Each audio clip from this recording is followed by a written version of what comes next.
Ok. ¿Está tranquilo ahora? No, ¿verdad? Bueno, entonces ahora hablamos de fluidoterapia y la sepsis. Es un tema que hay mucha controversia también, pero es muy interesante. ¿Por qué es interesante? Porque sabemos que muchas enfermedades, su evolución es para la sepsis, ¿no? Entonces tenemos infecciones, trauma, la pancreatitis y miles de otras cosas que su evolución termina en las CIRS, en las CIRS, en la sepsis. Hoy no tenemos más el concepto de sepsis graves porque se cambió, y el choque séptico. Entonces la fluidoterapia es un asunto muy importante, y en la sepsis más porque vamos a ver que hay muchas cosas distintas en la sepsis y hay una influencia muy grande para la fluidoterapia. Y también es importante que recordemos que la sepsis, hoy no hay más la diferencia de sepsis para un choque sepsis grave, porque por mucho tiempo los pacientes que se quedaban más o menos malos no eran tratados con tanta rapidez. Entonces el año pasado se hizo un nuevo consenso, una definición para no tardar el tratamiento del paciente en sepsis. Entonces no hay más que, está más o menos mal, muy mal y muerto. Entonces, así es esto. Hasta que el español venga, es un poquito más, ya llega. Entonces, ¿y por qué esto? Entonces, porque la sepsis, si es mal tratada, mal conducida, fatalmente evoluirá para el shock séptico, ¿no? ¿Y cuál es la diferencia de hablarnos de los fluidos? ¿Por qué hablar de fluidos en la sepsis? Porque todo empieza de una forma muy simple. Cuando hay una infección o una situación de isquemia, una situación de hipoxia, ¿qué se pasa? Normalmente el flujo sanguíneo se ocurre de una manera muy rápida y siempre las células están en el medio del vaso, o beta, el vaso, que es, entonces, si uno mira un vaso, acá, ¿qué hay acá? Nada, no podemos ver células, no podemos ver absolutamente nada, porque es un flujo muy rápido. Pero cuando hay este estímulo, un estímulo infeccioso, un estímulo inflamatorio muy grande, un trauma muy grande, o la hipoxia, las células son activadas. ¿Qué células? Células, ¿no? Ustedes no recuerdan. Las células inflamatorias, los neutrófilos, los mastócitos, etc. ¿Y qué pasa entonces? Esas células que no estaban, que estaban en el medio del vaso, empiezan a quedarse muy próximo a las células endoteliales. ¿Por qué? Para crear su acción. Su acción no es en el vaso, es fuera del vaso. Entonces, cuando esto ocurre, cuando, por ejemplo, los neutrófilos, ¿no? Los macrófagos empiezan a adherir a la célula endotelial, las lesionan, hacen injuria a la célula endotelial. Quieren salir, que es su función, no puede quedarse allá, ¿no? Tomando un pisco sour, tienen que trabajar. Entonces ellas tienen que salir. Y cuando empiezan a salir, a rodar sobre la célula endotelial y a salir, hacen la lesión. Y, de hecho, por ejemplo, si miramos el vaso ahora con las células inflamatorias activadas y el flujo empieza a disminuir, es fácil mirar las células acá. Acá es el mismo vaso, pero acá con una inducción de la inflamación. Entonces, con esta situación, ¿qué va a ocurrir? Yo voy a lesionar las células endoteliales. Entonces, las cosas que normalmente se quedan dentro del vaso van a quedarse fuera. Ese es el problema de la sepsis y del shock séptico. Y si por otro lado pensamos que el endotelio es el órgano más extenso del organismo, se puede imaginar que una situación de inflamación generalizada va a afectar todos los tejidos. Entonces, este es el problema. Entonces, aquí hay un fluido que usted está acostumbrado a hacer más o menos mal, un poquito menos. En un perro normal, sano todo bien, pero en un perro que está con la inflamación, la respuesta es totalmente distinta. Y después vamos a hablar un poquito del tema de los coloides, de los amigos. Esa es la gran diferencia, que el organismo no es más sano y la respuesta de los distintos fluidos serán distintas en una situación así. Entonces, imaginen, fíjense, adoro, fíjense, que acá tenemos una situación normal, ¿no? Entonces la célula endotelial, todo muy justo, y las células donde tienen que estar, no trabajando. Acá están solamente sin hacer muchas cosas. Cuando hay el estímulo inflamatorio, miren, hay un desplazamiento de las células endoteliales y entonces los fluidos, la proteína, las células salen. Y yo tengo una situación de inflamación. Así es que, por ejemplo, acá yo tengo una microcirculación normal, entonces todo camina muy bien, porque también cuando se empieza a salir el fluido, cuando las células empiezan a rolar por encima de la célula endotelial, el flujo disminuye, se queda más lento. Lento. Se queda más lento, la presión empieza a bajar. Entonces yo no tengo más el flujo normal en la microcirculación.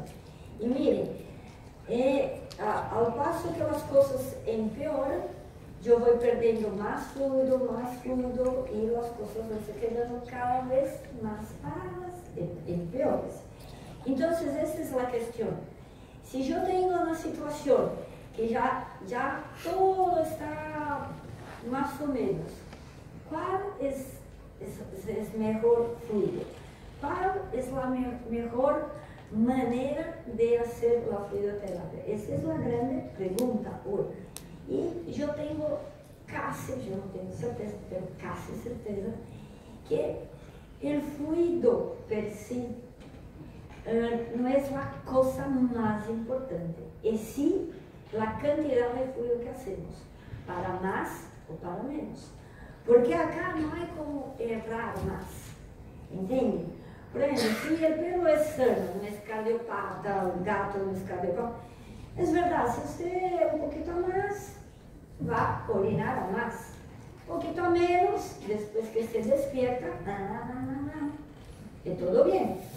Pero acá no, un poquito más problemas, donde los pulmones, los riñones,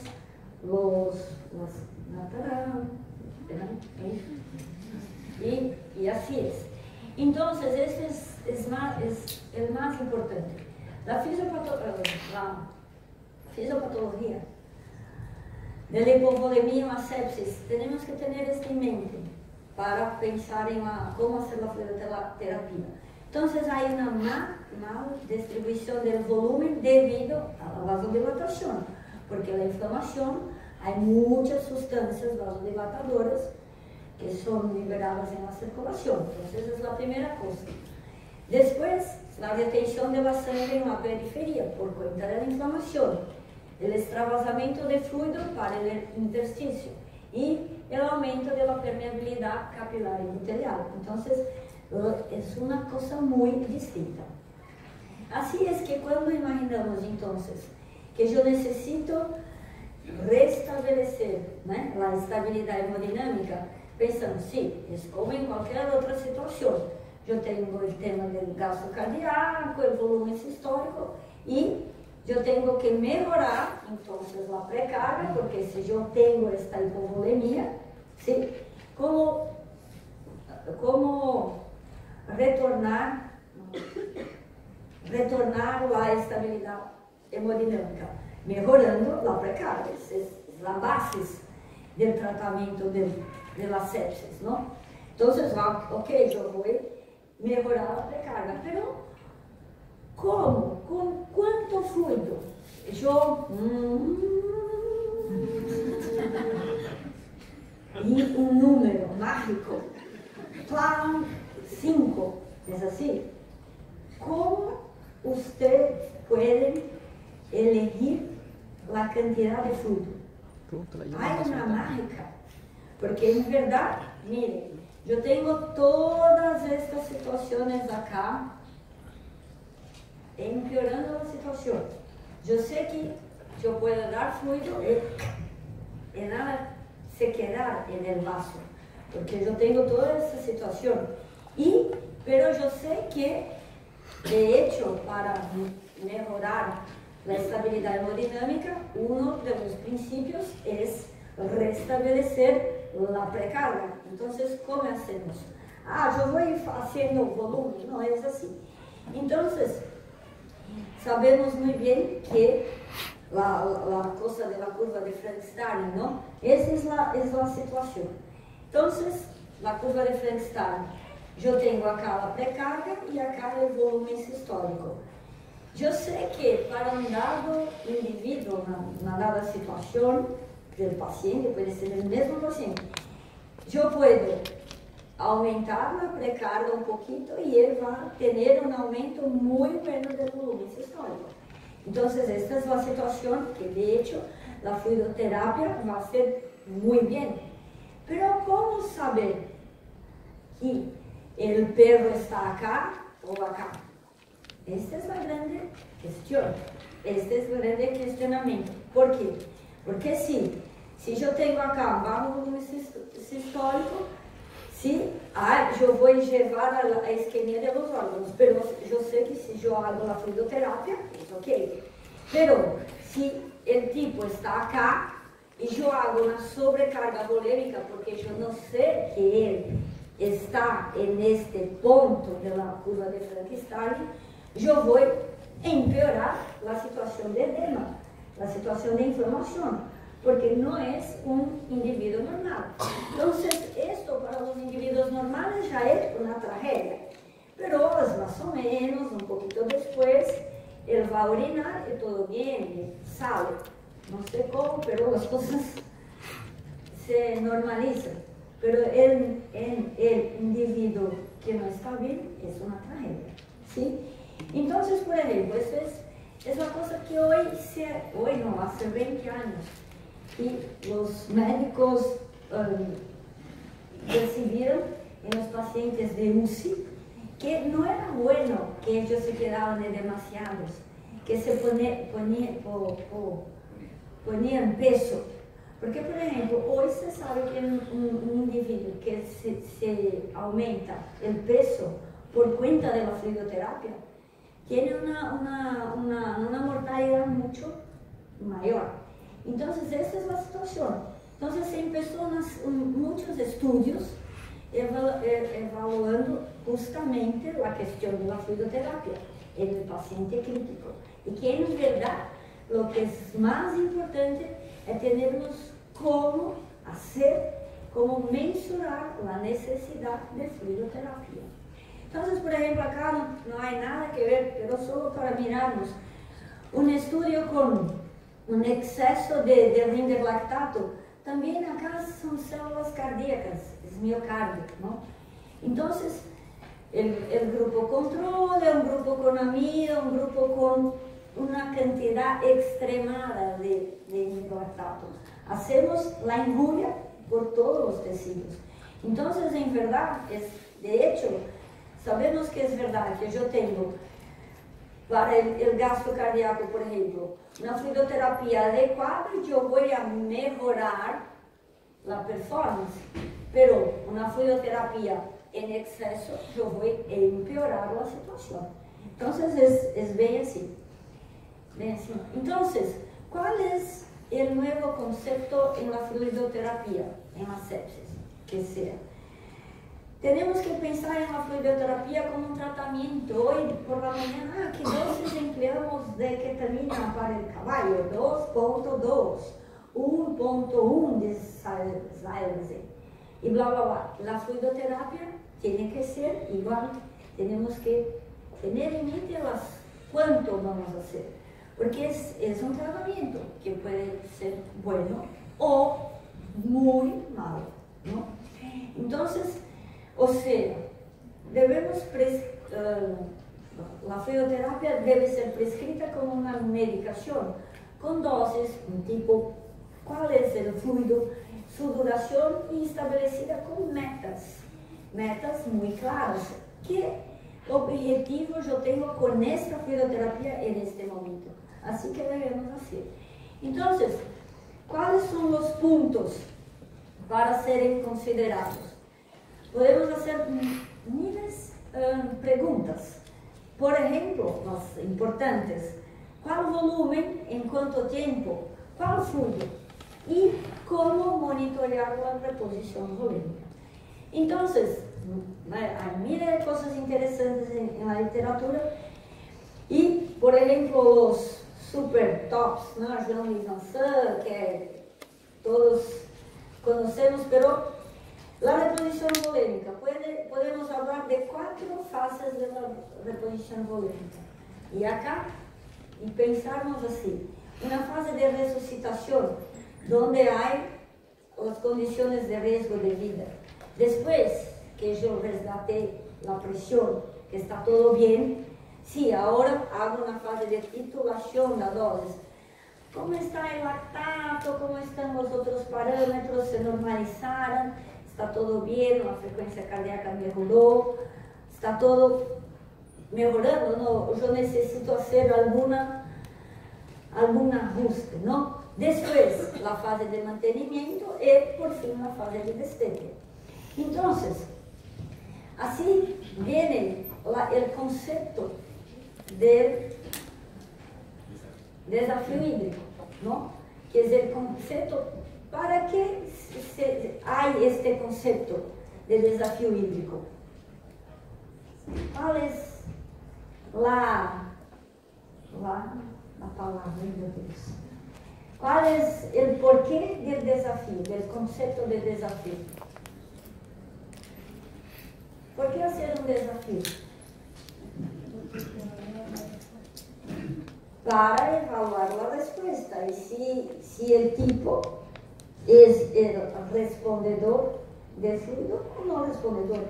Porque si yo no sé, yo voy a continuar haciendo el fluido hasta cuánto. Entonces, yo puedo usar un desafío en verdad para 2 cosas. En este sentido de acá, de hacer la fase de resucitación y mirando su respuesta, yo voy a decidir si él es un respondedor o no es un respondedor. ¿Cómo un respondedor? Si yo hago el desafío con un volumen bueno y hay una respuesta buena, porque el desafío, si el tipo es un respondedor, o sea, está en la fase ascendente de la curva de French-Starling, o sea, él de hecho va a tener un beneficio de la fluidoterapia, él tiene que aumentar su gasto cardíaco, su volumen sistólico en 15 a 20%. Entonces, si esto de hecho ocurre, yo tengo que ver alguna mejora, un poquito de aumento de la presión arterial, alguna cosa tiene que suceder. ¿Ok? Entonces, es la cosa de la fluidoterapia, del desafío. ¿Por qué? Si yo hago el desafío en un tiempo cierto, muy bien hecho, y nada ocurre, ¿qué yo tengo que hacer? Cambia la estrategia. Puedo salir adiós y llamar a otra persona, o cambiar la estrategia y cambiarla más precocemente. Porque, por ejemplo, vamos a ver una tasa de desafío, 15 ml por kilo en 15 minutos, fue lo que nosotros hace unos años aprendemos a hacer, pero se hablaba de 60, 90 ml por kilo en una hora, era así. Entonces usted tranquilamente, una hora después del ahogamiento, porque 90 ml por kilo es un ahogamiento, y muchas veces después de 90 ml por kilo no estaba bien, estaba peor, porque no era un respondedor, ¿sí? Puede ser que necesitaba de otra terapéutica, por ejemplo, tratar en primer lugar la vasodilatación. Entonces, no es que cambió, porque miren, 60, 90 ml por kilo en una hora es 15 ml por kilo en 15 minutos. Lo que pasa es que yo hago una tomada de decisión más rápida. Yo no me quedo allí, yo fumé 10 años, una hora después volvía y el tipo ahogado, muerto. Entonces es esto que cambió, en verdad, ¿no? Entonces el desafío hídrico. ¿Qué es el desafío hídrico? Para los anestesistas, ¿no? Pero es lo mismo para los intensivistas. El desafío hídrico es una de las mejores herramientas para el anestesiologista testar, probar, ¿no? que la respuesta fluye. Entonces es así. Y tenía la traducción. Entonces, el concepto. ¿Cuál es el concepto? Esto yo copié de Jean-Louis Vincent en un congreso en Bélgica. ¿Qué hace usted cuando el niño llora? También puede llamar el papá, otra persona, puede hacer miles de cosas. Pero siempre el desafío hídrico, ¿no? Que es la tetera, ¿cierto? Y la tetera, ¿cómo hacemos la tetera? Acá. No es tetera. ¿Y qué es tetera? Lo que lleva el agua que es para preparar el chá. No es tetera. Entonces es otra lengua. Es de las otras que yo hablo.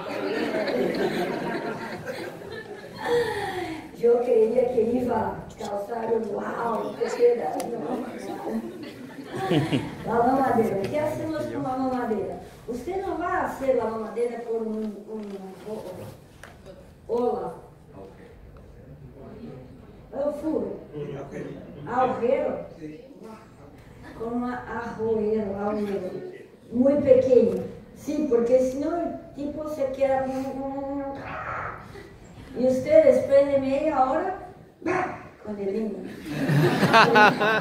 Se queda muerto, ¿no? Después de... Entonces, ¿qué hacemos? Las madres más inteligentes, se corta, y así es. Entonces, dos chances, o se muere en 5 minutos,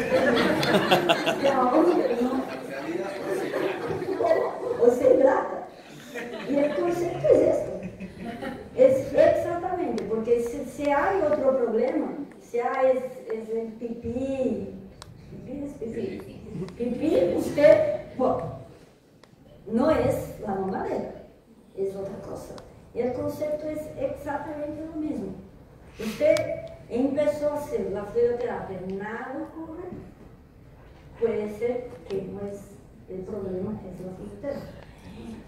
Entonces, si no funciona la fluidoterapia, cambiamos el pañal. Exacto. Sí, es esto. Entonces, anestesia es así, es un aprendizaje de todo, ¿no? Entonces, acá tenemos exactamente los respondedores, los no respondedores, y miren, ese es el más interesante. Si yo tengo un perro que está muy mal, el volumen sistólico muy bajo, cualquier pequeño volumen que usted hace usted terá un cambio mucho más importante del volumen sistólico, ¿no? Al paso que acá nada se pasa. Entonces, es el tema del desafío hídrico es de esta manera. Es claro que para que hacemos el desafío bien hecho, tenemos que tener maneras de hacerlo. Entonces tenemos que escoger el tipo de fluido, la tasa de administración, el objetivo a ser logrado. Para los niños que se paren de llorar, y para el perro que mejore, yo no sé, o que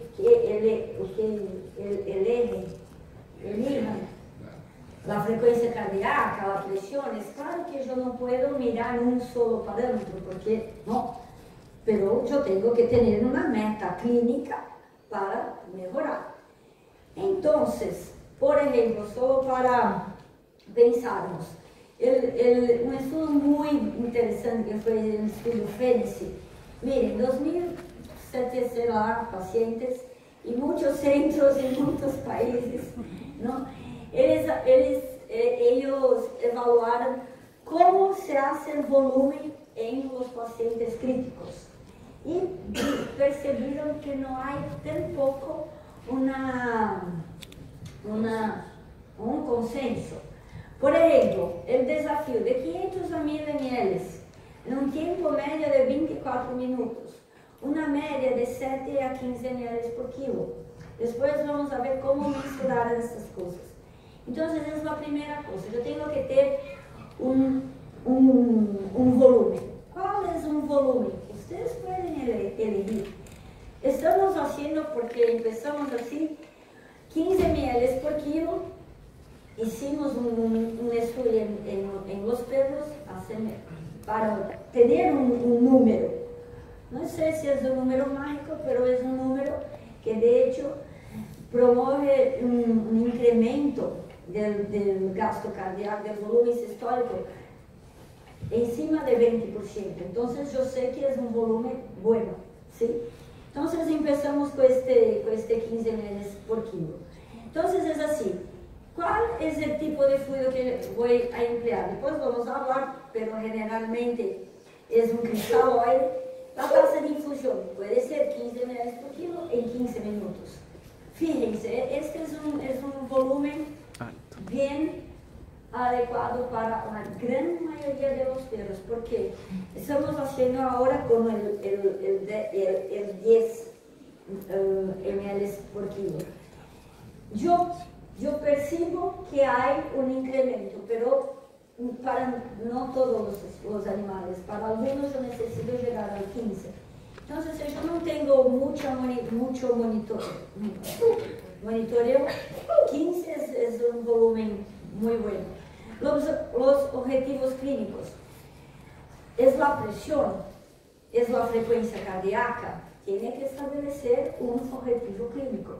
No que es 65, por ejemplo, de la presión o una baja de la frecuencia cardíaca de, yo no sé, 120 para sea una cosa muy establecida, pero yo tengo que tener un objetivo. Yo tengo que de alguna manera imaginar que esta fluidoterapia fue efectiva. Es obvio que si yo estoy allá con el ecocardiograma o con una evaluación de la reposición, es ok. Pero hay que tener una meta, un objetivo para observar que el desafío está haciendo efecto, ¿no? Entonces es así. Entonces, por ejemplo, en los gatos, muy interesante fue mirar que desde 2003, por ejemplo, porque hablan que los gatos, no es volumen, es menor, sí, es menor, pero para un desafío hídrico también hay la historia de 15 ml por kilo. Entonces, yo creo que es un volumen adecuado. Y para hablar de esta cuestión del desafío, un otro editorial, miren qué interesante, un editorial de Barrón es la persona que más estudia la cuestión de la ecocardiografía en los pacientes de UCI, Carlos con certeza lo conoce. Es increíble leer los trabajos. Entonces, la pregunta, miren, Fluid Resuscitation ICU Patients, Covardes. Covardes es un filme de nuestra época. Covardes Domini, Richard Burton. Bonitão. No, era un tipo muy guapo, ¿no? Entonces, Covardes, ¿para dónde vamos? Y todo el tema de esta editorial es acerca de la monitorización de la fluidoterapia, porque de hecho es todo lo que uno necesita. Porque miren, la oxigenación, el oxímetro, la capnografía, la gasometría, todos hacemos miles de medidas, el lactato, pero de hecho en la volemia, ¿cómo está la volemia de este individuo? Entonces, es hoy una de las cosas más importantes. Entonces, para hablarnos un poquito, hay miles de cosas para se medir. Sabemos que los parámetros llamados estáticos, porque no se cambian de muy rápido, de batimiento a batimiento, por eso están llamados de estáticos, son más o menos buenos. Porque yo puedo tener un individuo que hace una respuesta buena, pero no. O, por ejemplo, yo puedo tener un individuo con una presión arterial de 40, 50, y ¿será que es fluido que él necesita?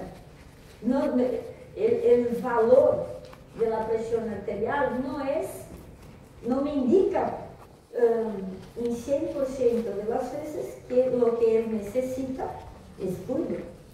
¿Sí? El mismo es la presión venosa central, porque muchas cosas se hablaron de la presión venosa central y no es un dato tan justo.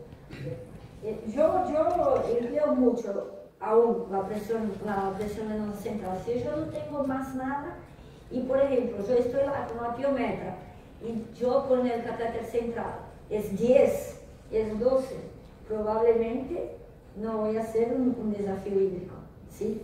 Pero lo que pasa, por ejemplo, con la presión venosa central, si ella está a 5, puede ser que él necesite fluido o no, ese es el problema. Así como la presión arterial. Puede ser que esté a 70 y hipovolémico, o 40 y hipervolémico, porque está vasodilatado. Esa es la cuestión, ¿sí?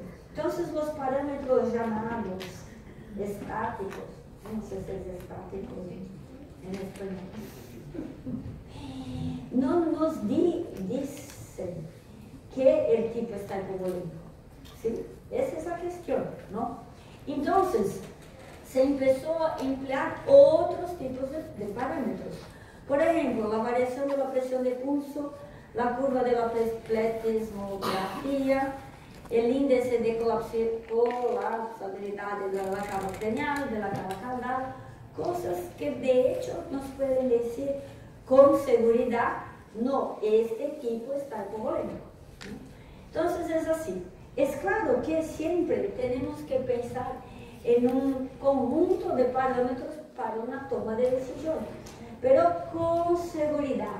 Los parámetros estos casi son muy justos, muy sinceros para nos decir que hay la hipovolemia. Y para volver al estudio Fénix, fue muy interesante porque para nosotros vermos que no solamente nosotros los veterinarios estamos más o menos con el tema, también los médicos. Miren, la indicación de fluido en el estudio Fénix fue la hipotensión, en 60% de los casos. Entonces el tipo venía que estaba hipotenso, ¡pah! Fluido, sin otra evaluación. Lo que pasa es que hay una respuesta positiva de aumento de la presión arterial en 70% de los casos, pero otros 30% no ocurrió nada. Entonces, otras 30% de las personas se quedaron mal, se quedaron hipovolémicas, probablemente, ¿no? O, sei lá. Los parámetros, solo parámetros estáticos en 30% de los pacientes, miren, la PVC en 89% de los estudios, y sabemos que la PVC tampoco es predictora, y índices dinámicos en solo 30% de los pacientes. Estamos hablando acá de UCIs en Europa. Entonces, también ellos están más o menos malos, ¿no? Entonces, de hecho, sabemos que la presión arterial, presión venosa central no es la mejor opción. Acá solo para usted mirar, y fue un estudio que hicimos hace, sei lá, algunos años, y hacíamos casi 32 ml por kilo de salina y teníamos un aumento de la PVC de 2, 3 para 4, y la presión arterial no se quedaba, no toca nada. Al paso que el grupo que hicimos la hipertónica con destrana, miren, era 4 ml por kilo. La presión venosa central acá se quedó la misma y la presión arterial media salía de 50, 40 para 70. Entonces es esto, la presión. ¿Entienden lo que estoy queriendo decir? Es que es difícil el español, pero no es un parámetro confiable para decir que sí está hipovolémico, no está hipervolémico. Esa es la cuestión, ¿sí? Al paso que, por ejemplo, acá con la variación de la presión de pulso, es la historia. Yo tengo el aumento de la precarga, con un poquito de fluido hago un gran aumento de volumen sistólico. Mencionamos esto con la ecocardiografía y llegamos a una nota de un valor de corte para el valor de la variación de presión de pulso de 16% en los cachorros, en los perros. Todos estos no son perros experimentales, perros de clínica. Entonces, ¿qué hacemos con esto? Es todo lo que yo necesito, porque yo estoy allá, la presión 40. ¿Cuál es el valor de la variación de la presión de pulso? Si es 20, es mayor que 16%, yo sé con seguridad total que este perro está hipovolémico y que él está en esta parte de la curva de externa. Entonces yo voy a hacer un poquito de fluido y él va a tener una importante mejora clínica. Al paso que si no hay la variación de la presión, es porque él no necesita fluido. Yo tengo que hacer el tratamiento de la hipotensión, lo que sea, con otra cosa, con el vasoactivo o con el fármaco de la continuidad. Entonces, esto es corroborando toda la literatura médica, ¿sí? Porque hicieron más de yo no sé cuántos miles de estudios con el tema de la variación de presión de pulso, que es muy fidedigna. Y es muy fidedigna para el paciente en sepsis, ¿cierto? Entonces es así. El primer no, es el quinto o sexto estudio que hicimos con el tema de la variación de presión de pulso, pero este fue en cerdos, y para los cerdos la nota de corte fue 13, más parecida con la nota de corte de los humanos, que es 12, 13. Entonces es lo mismo. Acá era un estudio con la endotoxemia y con el shock, la nota de corte fue 13. Entonces es así. Entonces, ¿cuál es la aplicabilidad? Es toda. Yo tengo hoy certeza que es todo lo que cambia en el día a día de clínica. Es claro, de un paciente crítico, de un paciente difícil, porque está mal, porque tiene otros problemas, ¿no? Entonces yo estoy allá, en el pabellón, con la piometra. Es MER, una pena, 12 años, una hemoglobina baja, PAM baja, la oliguria, y miro, yo no sé qué hago, yo no sé si hago la noradrenalina, la glutamina, el fluido. Es solo mirar para el monitor, porque hoy los monitores, todos los ensayan. Entonces, yo sé, el 21%, yo sé tranquilamente que yo voy a hacer el desafío. ¿Hasta cuándo? Hasta que la presión se normalice. Yo no tengo también que tratar el número de la variación de la presión, ¿no?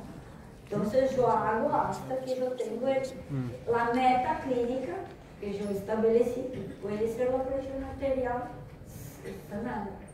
Es así. Entonces es miles de situaciones. Las desventajas de este método es que por casi certeza que yo necesito el perro en ventilación mecánica para que el volumen corriente sea controlado. ¿Por qué? Es el tema del aumento de la presión intratorácica, la presión pulmonar, que hace entre la inspiración y la expiración, que hacen esta diferencia. Esto aquí porque yo no expliqué. ¿Por qué ocurre esta diferencia de acá de la presión de pulso? Se hace una cuenta de la presión sistólica menos la diastólica en la inspiración versus de la expiración. ¿Y por qué?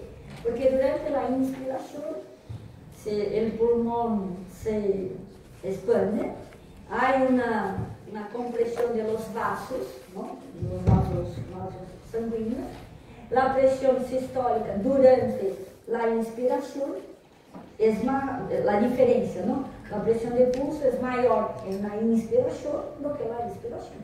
Entonces usted mira, y si usted tiene una buena curva de presión, usted, mira, está variando. ¿Y por qué? De preferencia, ¿no? La técnica es con la ventilación mecánica, porque yo puedo controlar el volumen corriente, entonces la presión que se hace, entonces es una cosa más confiable, ¿sí? Entonces es así. La diferencia solo es que, entonces, yo tengo que tener un volumen corriente bueno, entonces una ventilación controlada, y obviamente es poco preciso en las arritmias y los extremos de frecuencia cardíaca. Entonces, por ejemplo, los caballos, estamos peleando para conseguir, pero es un método muy bueno. El mismo se pasa con la variación de la curva de la pletismografía. Es lo mismo. Lo que pasa es que la curva de la pletismografía, como la lengua se queda más seca y más fría, hay veces que el resultado no es tan bueno, pero si está todo normal, una temperatura buena, no hay una vasoconstricción importante, es igual a la presión arterial, es la curva de presión arterial. Entonces es así. Acá obviamente está una cosa muy loca, entonces el dato no es confiable, pero con esta excepción es muy fácil, porque es una arteria y un botón. ¡Ping! Y usted, es así. Otras cosas que podemos medir, por ejemplo, yo no estoy en una arteria, o el animal llegó de una emergencia. La ecocardiografía hoy nos fornece muchos datos también para hacer de pronto la identificación si hay hipovolemia o no. Por ejemplo, una gran variación del VTI, ¿no? Acá es el flujo aórtico. Es solo mirar. Miren, no está variando. Miren esto. No, es aquí. Miren, una gran variación. Y aquí es una variación con la respiración. Entonces yo sé de pronto que no, es hipovolemia. Es un choque séptico, que yo hago lá, no sé. En un minuto, usted no es hipovolemia. Hay otros parámetros, miles de otros, ¿no? la hipercontractilidad, la hipocontractilidad, si la cámara es pequeña, si no es pequeña. Acá hay uno después de acá. Carlos, mira, este es tuyo.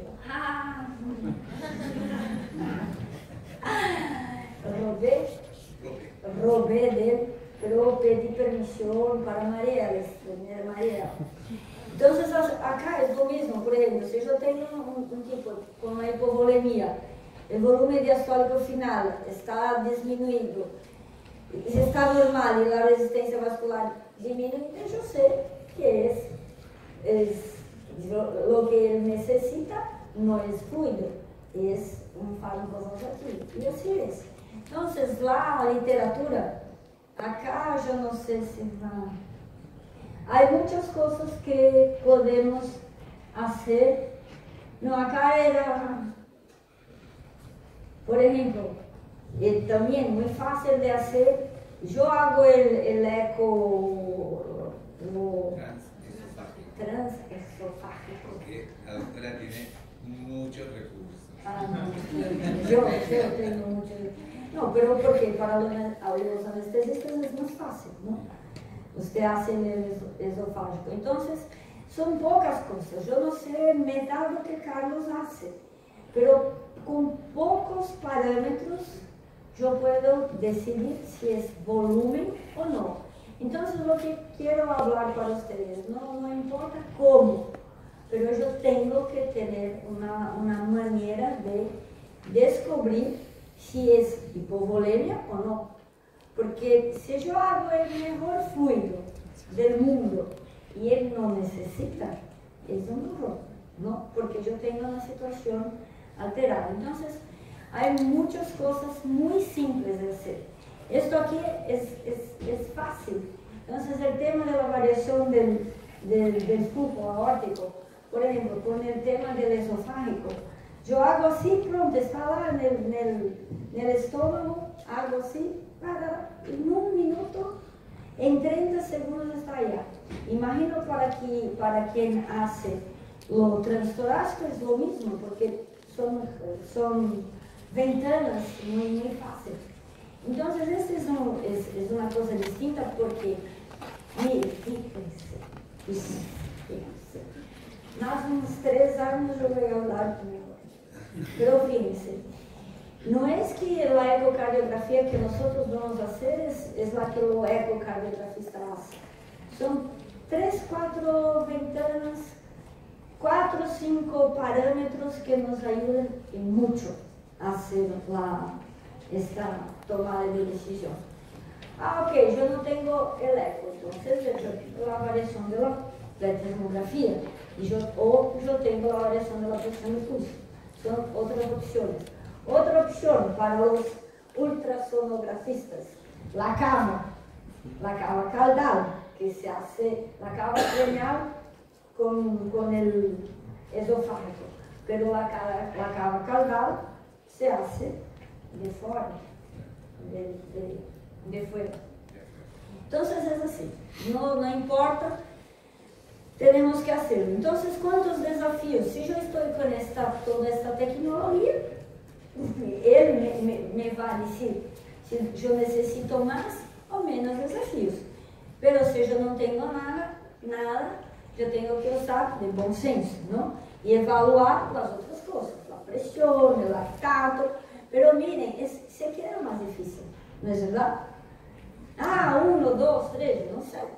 Pero, por ejemplo, si yo hago el desafío de una manera muy buena, muy estricta, yo puedo no causar tanto mal, mismo sin las cosas más mejores, ¿no?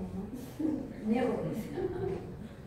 Ok, entonces tenemos que nos fijar en las otras mediciones. Y el grande tema, ¿no? ¿Y qué fluido hacer? Los cristaloides, los productos sanguíneos acá no hay por qué, los coloides artificiales, coloides naturales. Es la grande cuestión, ¿no? ¿Qué hacemos? Entonces, yo me encanté con este slide, es medio Hogan, ¿no? Es medio Harry Potter, né? Pero Voldemort o Dumbledore. O Star Wars, ¿no? Porque ahora el 14 de diciembre tenemos el nuevo Star Wars. Yo ya compré mi ticket, entonces Voldemort, Luke Skywalker. Es así, es una cuestión de escogencia, ¿no? Pero es una difícil elección.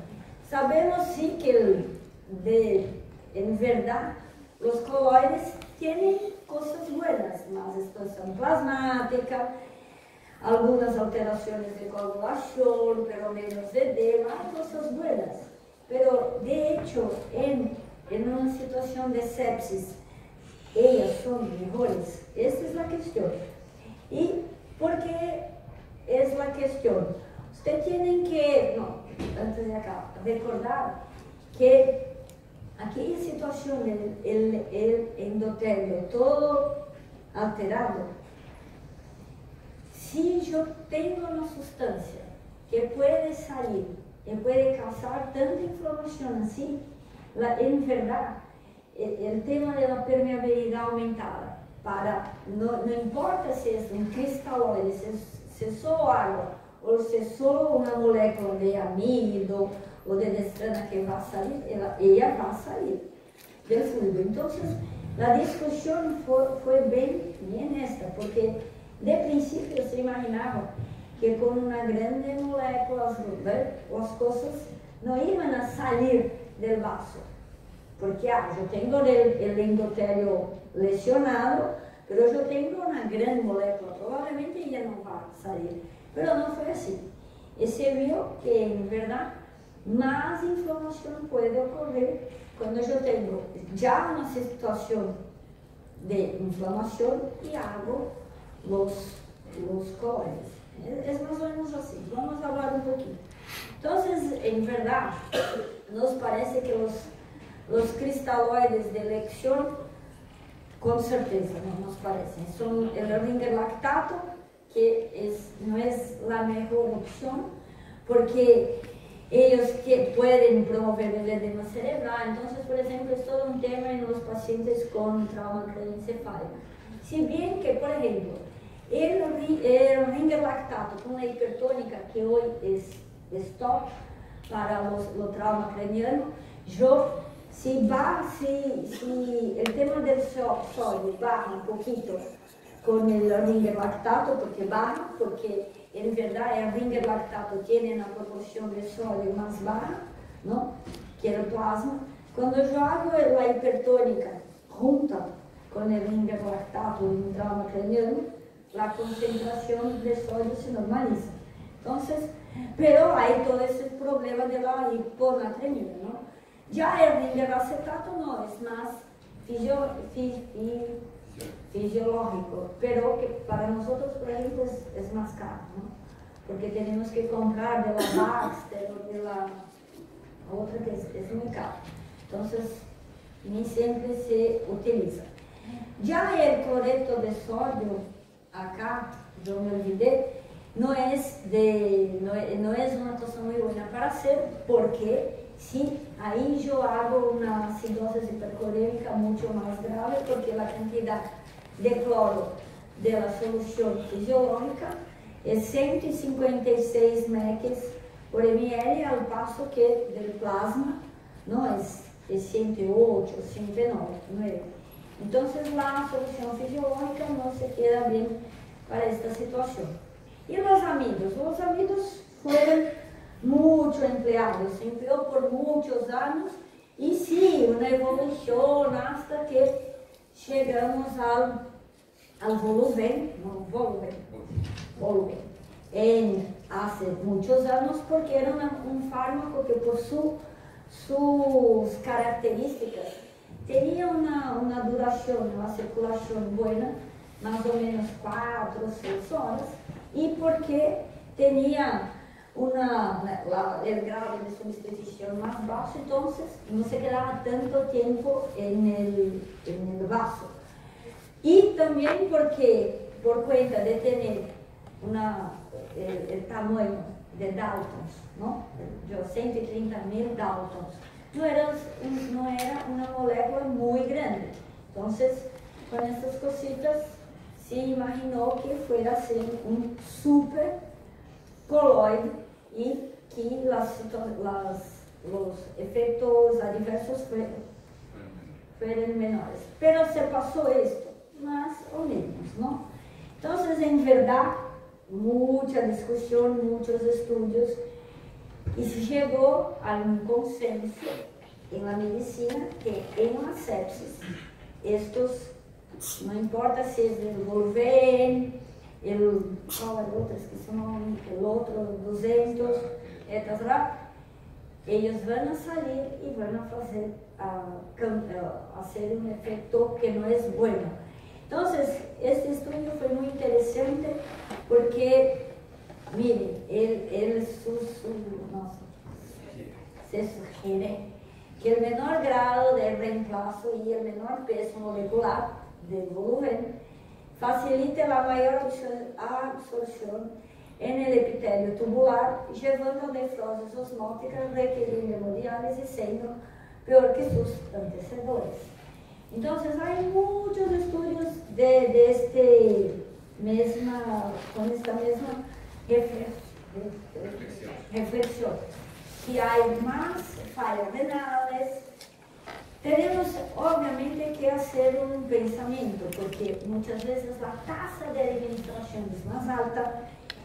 Porque ellos 20 ml por kilo, hay estudios con 50 ml por kilo, probablemente aquella pequeña tasa que hacíamos de 5, 10 no más ml por kilo, no sea tan mala, pero qué sé yo.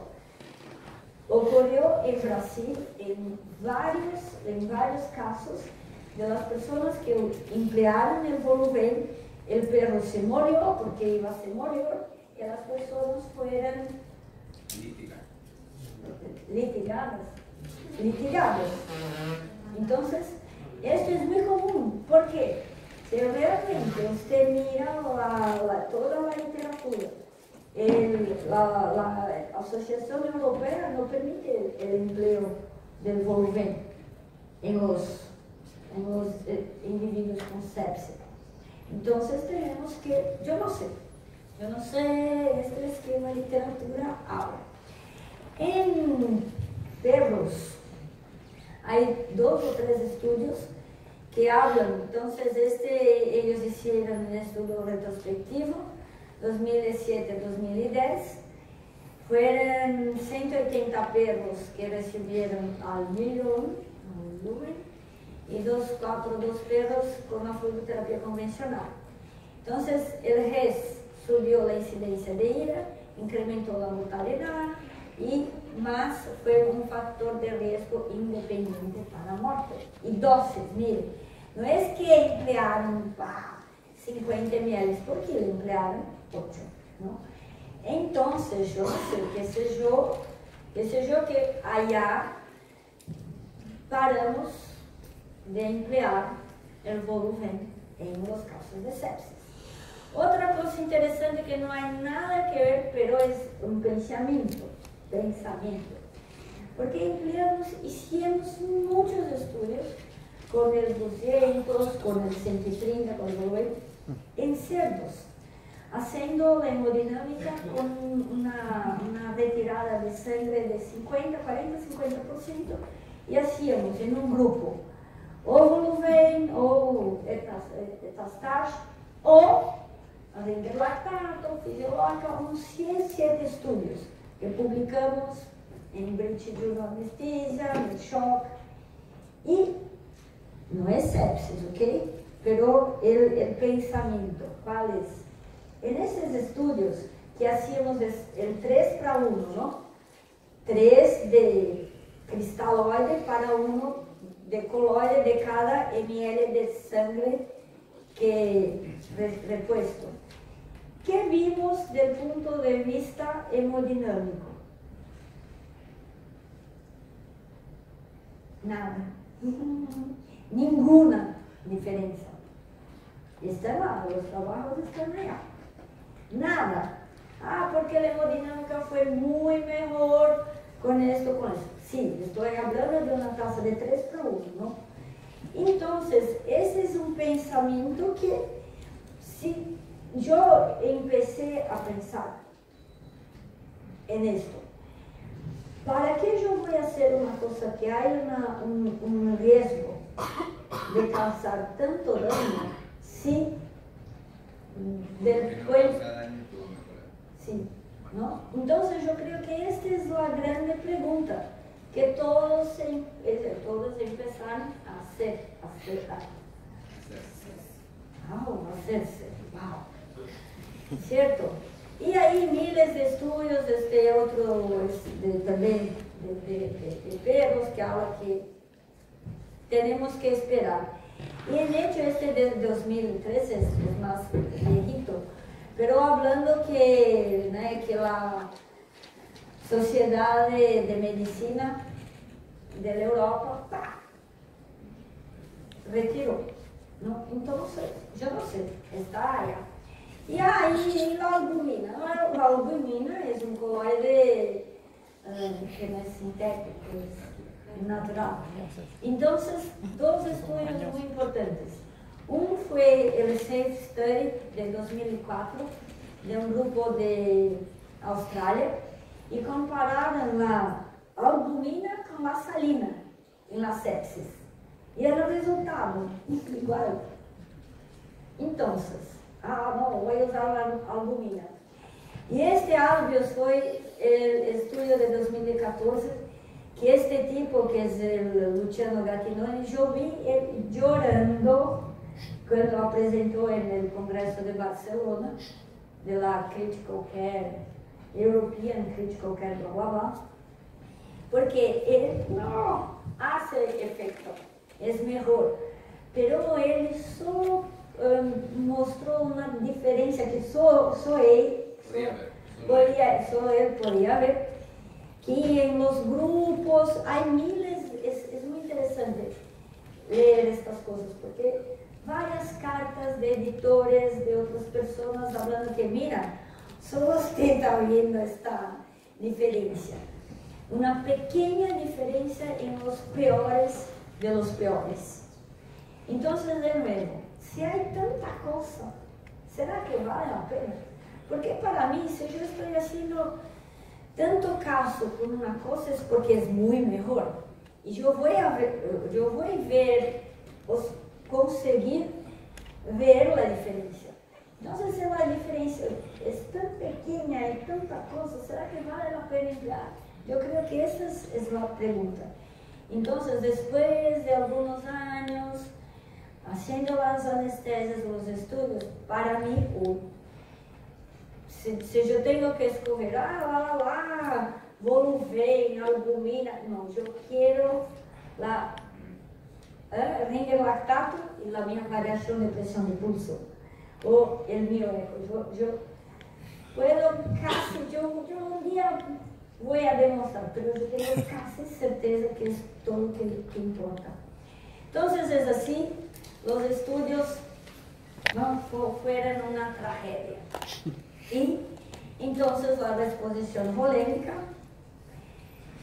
la fluidoterapia debe ser prescrita como una medicación, la evaluación sí tiene que ser continua, con nutrición, con el lactato, con el tiempo de refrigerio, yo no sé con qué. Tenemos que monitorear de manera avanzada la bulimia, usar los conceptos de los desafíos hídricos, las pruebas de carga, y siempre, lo mejor fluido es el que hace menos mal, ¿ok?